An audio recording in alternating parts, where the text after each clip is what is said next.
U.S. publisher has cut the ribbon on an in-house sports studio that's been dubbed the Quest Center. As reported by VentureBeat, the new studio represents a multi-million-dollar investment in the burgeoning esports industry and highlights the long-term appeal of competitive gaming. The studio itself is comprised of two parts: a stage complete with audience seating and a laid-back player's lounge, which has been designed to mimic an yard-long.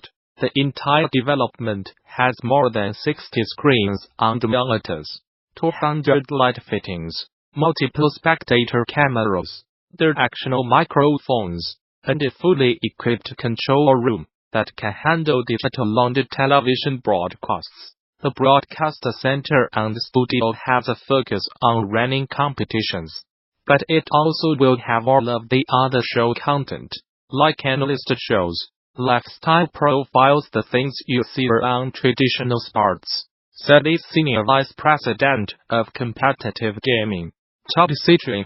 "We know for us to be a leader in competitive gaming, we needed to increase both the quantity and quality of content we were producing. This is a monumental moment. It furthers our commitment to competitive gaming for years to come." The studio will officially open its doors later today, when it plays host the trophy Madden NFL Challenge, the longest-running esports competition in the Madden NFL Championship Series.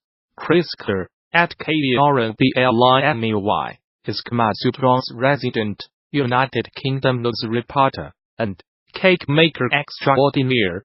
December is here, which means it's time to wax lyrical about some of the best video games I have chomped on over the past 12 months. As has now become tradition, it's unfortunately also time for me to make the soul-crushing realization that I have still got an Everest-sized back catalog to conquer over Christmas. I have not forgotten about you, Tetris Effect, my sweet summer child. Out of those titles, did manage to make time for. There were some absolute belters. Bad North, FIFA 19, Assassin's Creed Odyssey, Mini Metro, and North all won me for different reasons, but in the end, did not do quite enough to make the cut. Nope, we are here to talk about the absolute greats. Fatness the cream de la cream. I'll note that I have written enough of an intro to appease the formatting gods. It's time we moved on to the main event. Here are the 5 best titles of 2018. According to yours truly, expectation can weigh you down. And deep be fair to say the expectations swirling around Marvel's Spider-Man were absolutely massive. Years of impressive gameplay demos and trailers had made fans ravenous. But they also left developer Insomniac with the seemingly impossible task of delivering the goods, particularly on the puddle front. Turns out, we need not have worried. Insomniac did not just meet expectations, they absolutely obliterated them. And Spider-Man is now the benchmark for superhero titles. It captured the spirit of the franchise in every way imaginable, blending a captivating narrative full of surprises with relatable characters, moreish world-building, a bustling and rather photogenic version of New York, and expressive combat. Repetitive side quests and slight pacing issues were the only blemish on an otherwise superlative effort. And in all honesty, my only real complaint is that after 30 Horsey still wanted more. This is the second time No Man's Sky has made my end-of-year list, and that fact alone should be enough to tell you developer Hello Games has been putting in plenty of graft to win over those players who were left underwhelmed. To put it politely, when the game touched down in 2016, for the record, I actually enjoyed the experience No Man's Sky offered at launch, skimming through the stars and exploring unknown worlds, while 65 days of static, as electrifying scar rolled around my eardrums, was enough for me. That said, I have to admit the next update, Hello Games, rolled out this year, took the game to new heights. The patch introduced a full-fledged multiplayer, refined base building, a third-person camera, character customization, freighter enhancements, a revamped crafting and resource system, notable graphical enhancements, and so much more. It was a staggering achievement that is all the Hello Games crew in back the hearts and minds of their more disgruntled players, while simultaneously rewarding those who they supported them over the past 2 years. An interactive story about love and life. Florence is a magnificent example of less is more game design. The moving noble effort does not actually offer players many ways to engage beyond completing minimalistic mini-games, instead inviting them to sit back and explore a series of vignettes depicting the ultimately doomed relationship between Florence and Kerr. That simplicity, though, is Florence's greatest strength. It gives you the freedom to melt into the bittersweet story unfurling before you, all while developer mountains subtly stirs your emotions by deftly manipulating sound, color, and the simplest of puzzles to perfectly replicate the awkwardness of dating, the comfort of companionship, and the all-consuming pain of heartbreak. Super Smash Bros. Ultimate is the video game equivalent of the greatest hits album. It's full of tracks you already know and love, just remastered and slapped on the same disc. For the first time ever, it's a refinement, not a revolution.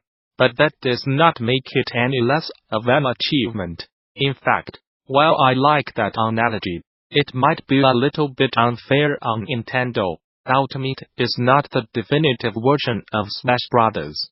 Just because it reunites every character in franchise history. Nintendo went above and beyond to ensure it will stand the test of time, rebuilding the game engine from scratch to make the most of the SWITCH's capabilities, cooking up a surprisingly meaty single-player campaign, and fine-tuning the roster, containing a whopping 70 firefighters, all while somehow finding the time to throw some brand new characters into the mix.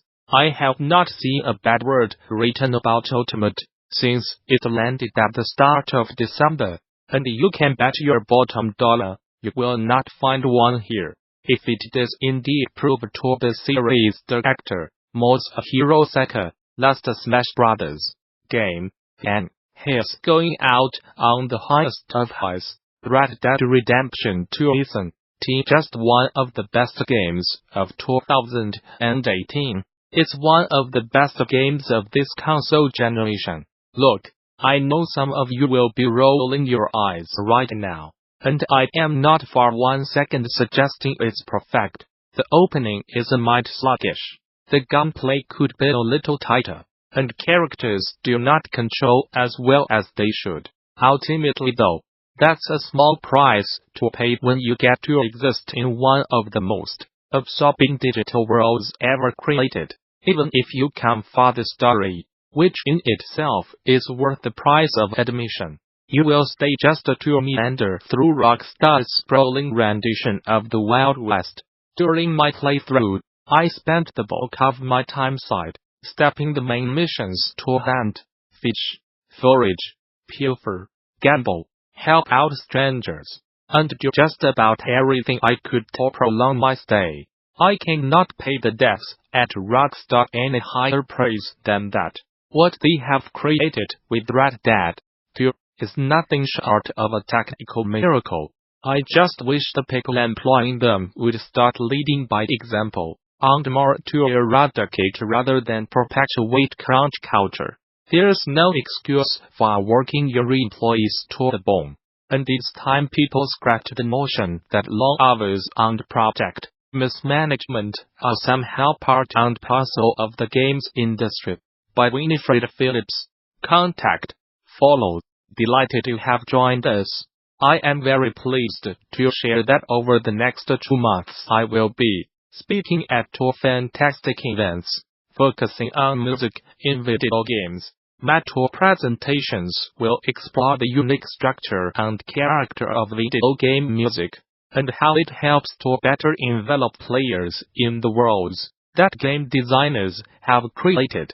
I thought that this article might be a good opportunity to delve into some of the ideas that form the basis of my two upcoming talks. First, I'd like to share some details about the presentations I will be giving. The Library of Congress has invited me to speak this April as a part of their Augmented Realities video game music festival